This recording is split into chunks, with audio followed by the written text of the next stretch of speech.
Hello one and one. இன்னைக்கு நம்ம பார்க்க போகிறது 2026 மலையாளம் லாங்குவேஜில் ரிலீஸ் ஆன மூவி தான் காட்டாலான். இந்த மூவி தான் இன்னைக்கு எப்படி இருக்குன்னு பார்க்க போகிறோம். யானை தந்த கடத்தல் அண்ட் காடுகளுக்குள்ள நடக்கிற சட்டவிரோதமான ட்ரேட் மையமாக கொண்டு இந்த படம் தொடங்குது. அடர்ந்த காட்டு பகுதிக்குள்ள நடக்கிற டார்க்கான சாம்ராஜ்யத்தை ஆளும் ஒரு பெரிய கடத்தல் கும்பலோட பேக்ரவுண்ட் ஸ்டோரியா இது நகருது. காடுகளுக்குள்ள எல்லா டைரக்ஷனும் தெரிஞ்ச கடத்தல்ல கை தேர்ந்த ஹீரோ அந்தோனி வர்கீஸ் அங்க இருக்க ரெண்டு பெரிய மாஃபியா கும்பலுக்கு இடையே நடக்கிற ஒரு அதிகார போட்டியில தற்செயலா இழுக்கப்படுறாரு. கடத்தல் கும்பல்ல அவங்களுக்குள்ளேயே நடக்கிற பகை, துரோகம் அண்ட் போலீஸ் அதிகாரியோட வேட்டை இதெல்லாம் மையமா கொண்டு கதை மாறுது. மைக்கேல் எக்ஸ்டன் யூனிவர்ஸ் இந்த மாதிரி படங்களோட தொடர்பு இந்த கதையோட போக்க மாத்துது. படம் முழுக்க முழுக்க ஒரு காட்டுக்குள்ள நடக்கிற பழிவாங்கிற அண்ட் உயிர் பிழைக்கிறதுக்கான ஆக்ஷன் த்ரில்லர் பாதையில பயணமாகுது. இந்த மாஃபியா கும்பல் கிட்ட இருந்து ஹீரோ எப்படி தப்பிச்சாரு, காட்டோட ரகசியங்கள்லாம் என்னாச்சு, இந்த மாதிரி கேள்விக்கான மீதி கதை தான் இந்த படம். இந்த படத்தை இன்னும் டீட்டெயிலா பாக்குறதுக்கு முன்னாடி நம்ம சேனலை சப்ஸ்கிரைப் பண்ணி வச்சுக்கோங்க. அப்பதான் இந்த மாதிரி மூவியோட அப்டேட் அண்ட் ரிவ்யூ எல்லாம் உங்ககிட்ட கம்மியான டைம்ல என்னால் டெய்லி கொண்டு வந்து சேர்க்க முடியும். அந்தோனி வர்கீஸ் தன்னோட இயல்பான வழக்கமான ஆக்ஷன் நடிப்பை ரொம்ப ஈஸியா வெளிப்படுத்தியிருக்காரு. சண்டை காட்சிகள்ல இவரோட பாடி லாங்குவேஜ் ஒரு பெரிய பிளஸ்ஸா இருக்கு. சுனில் அண்ட் ஜெகதீஷ் இவங்க தங்களுக்கு கொடுக்கப்பட்ட கேரக்டரை ரொம்ப கரெக்டா பண்ணிருக்காங்க. கபீர் துகான் சிங் வில்லனா மிரட்டியிருக்காருன்னு தான் சொல்லணும். டைரக்டர் பால் சார்ஸ் காட்டுக்குள்ள நடக்கிற அந்த ராவான ஆக்ஷன் உலக உருவாக்க முயற்சி செஞ்சிருக்காரு. இந்த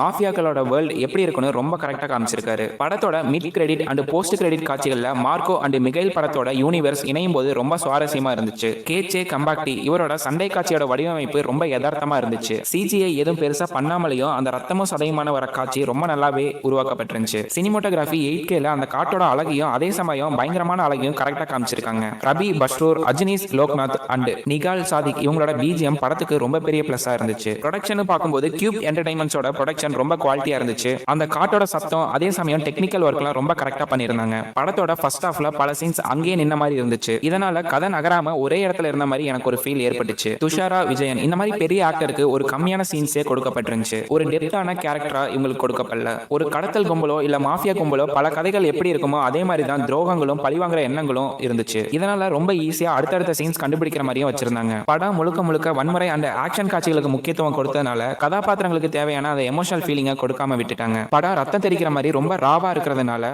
குடும்ப ஆடியன்ஸ் இதை தவிர்த்திடலாம். அந்தோனி வர்கீஸ் காட்டுல நடக்கிற அந்த முரட்டத்தனமான கேரக்டருக்கு கச்சிதமா பொருந்திருக்காருன்னு தான் சொல்லணும். எமோஷன்ஸை வெளிப்படுத்தினதை விட ஆக்ஷன்ல ரொம்ப ஸ்கோர் பண்ணிருக்காரு. ஜெகதீஷ் வித்தியாசமான நடிப்பை கொடுத்து கவனம் ஈர்த்திருக்காருன்னு தான் சொல்லணும். சுனில் நெகட்டிவ் ரோல்ல ரொம்ப நல்லாவே பண்ணிருக்காரு. இன்னும் கொஞ்சம் ஸ்ட்ராங்கான சீன்ஸ் அவருக்கு கொடுத்திருந்தா இன்னும் பெட்டரா பண்ணிருப்பாரு. படத்தோட கிளைமேக்ஸ் சண்டை காட்சி ரொம்ப தீவிரமா வடிவமைக்கப்பட்டிருந்துச்சு. குறிப்பா மார்கோ படத்தோட இணையிற அந்த mid credit and Lokesh Kanagaraj வரும் அந்த சர்ப்ரைஸ் கேமியோ ரொம்ப நல்லாவே கொடுத்திருந்தாங்க. தீவிரமான ஆக்ஷன் படங்கள் அண்ட் சினிமாட்டிக் யூனிவர்ஸ் பிடிக்கும்னா இந்த படம் கண்டிப்பா உங்களுக்கு பிடிக்கும். இந்த படத்தோட ரன் டைம் கிட்டத்தட்ட 2 hours கிட்ட இருக்கு. ஃபைனலா இந்த மூவி யாருக்கு பிடிக்கும்னா மிகைல் அண்ட் மார்கோ படங்கள் உங்களுக்கு பிடிக்கும்னா கண்டிப்பா இந்த படமும் உங்களுக்கு பிடிக்கும். இந்த படத்துக்கு நான் தர ரேட்டிங் 5க்கு 2.5 அண்ட் லைக் பண்ணுங்க, ஷேர் பண்ணுங்க. அடுத்த ரிவ்யூல சந்திப்போம். Until then, keep watching, keep chill.